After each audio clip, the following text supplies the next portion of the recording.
السلام عليكم ورحمه الله تعالى وبركاته. كي دايرين؟ بخير؟ لاباس عليكم؟ كلشي مزيان؟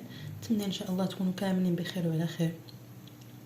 كيف ما جرت العاده، كل وحده كتبغي تقدم اول فيديو ليها في اليوتيوب كتقدم نفسها اولا، وكذلك تتعرف بالمواضيع اللي غادي تناولها على القناه ديالها.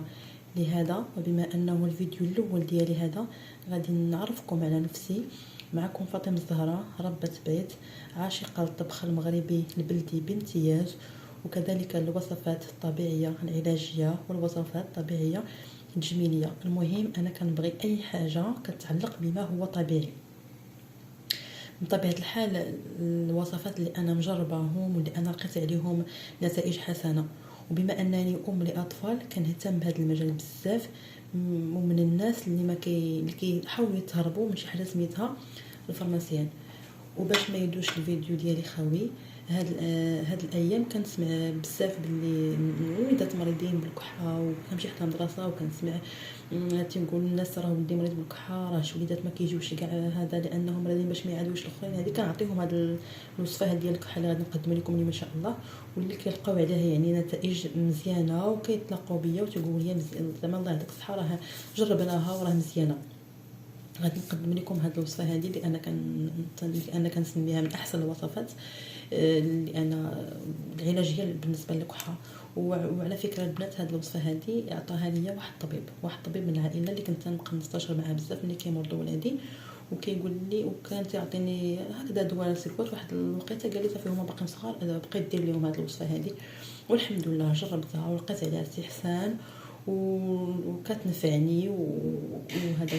وكنرحم ليه الوالدين، كل مره كنرحم ليه عليها الوالدين. هاد الوصفه ان شاء الله البنات غادي نحتاجوا ليها في المقادير. دابا ندوزو ان شاء الله المقادير وطريقه التحضير.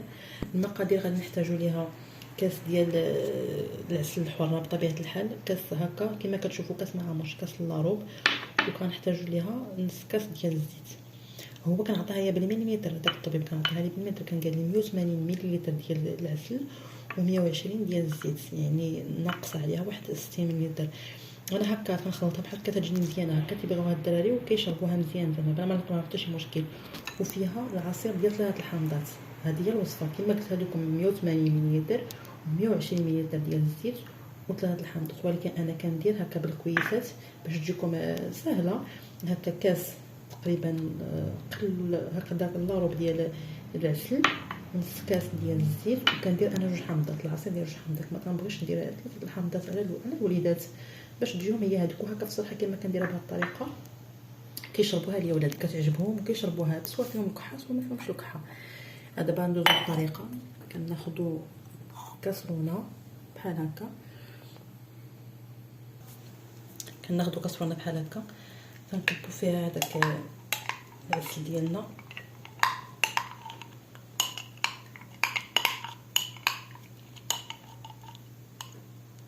كامل كنضيفوا عليه داك الزيت،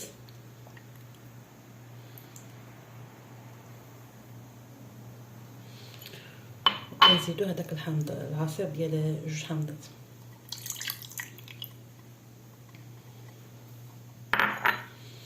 وكندوها البنات تنديوه فوق البوطه، ماشي باش يطيب، ماشي حنا غرضنا ماشي انه يطيب، الغرض ديالنا هو انهم غير يتمرونجاو هاد المكونات.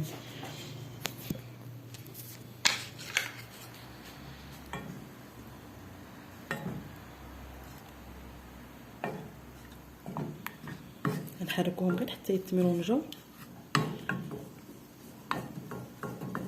ونحركو حتى نحسو بهم راه يندمجوا مع بعضياتهم. البنات هاد الوصفه هذه الا كانت اللي عنده الوليدات يبدا يحضرها هكا واحد الشهر ولا 15 ملي يشوف لحد الجو كيتقرب يبدا يعطيها للوليدات معلقه في الصباح معلقه في العشيه. الحمد لله عرفتوا ملي كيجي البرد تكون المناعه ديالهم قويه وما كردوش بهم الكحه. وانا تكون عندي موجوده دائما، بحال دابا مازال عندي وهاني كنحضرها. ولا شفتوا الوليدات بحال هكا يلاه باش تداهم الكحه، ولا الكبار ماشي الصغار. حنا دابا حنا كنهتموا بزاف الوليدات كنخافوا عليهم وصافي. اما هو الا شفتوا الكبارين ولا الصغار يلاه باش تداو الكحه كياخذ 3 معلقات في النهار بحال السير، معلقه في الصباح معلقه وسط النهار ومعلقه بالليل. عرفتوا صدقونا البنات، النهار الاول الثاني صافي الكحه كطيب، الكحه كطيب ملي تبدا تخوى. والسيرو راه السيرو شحال كنشربوا فيه؟ 7 ايام تيقول لك الطبيب 7 ايام وما عرفنا شنو فيه. يعني حنا غندخروا لصحتنا راه غير عاجبينا واحد الحاجه ولكن ما عرفناش شنو غيدير لينا من بعد، بخصوص الدراري الصغار. مازال حنا كبار حنا عارفين ريوسنا. هكا كتقوي المناعه ومكونات طبيعيه والحمد لله والنتيجه باينه ومضمونه. هذه راه بشهاده زعما الناس اللي كنعرف ماشي. وجربوها وردوا عليا الخبر. الله يجيب الشفاء للجميع يا ربي ولا يعطي شي مكره وليداتنا.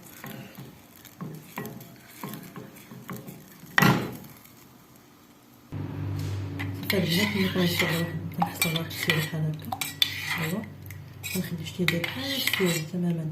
هو كنخليوه حتى كيبرد مزيان، يعني تيبرد مزيان ونديروه في واحد القرعه ديال الزاج.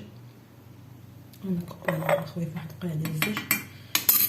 انا مازال ما بردش عندي دابا مزيان حتى باش نصور لكم وصافي. نكبو في واحد القرعه ديال الزاج تشوفوا معايا صافي كيفاش يولي سيرو شتو.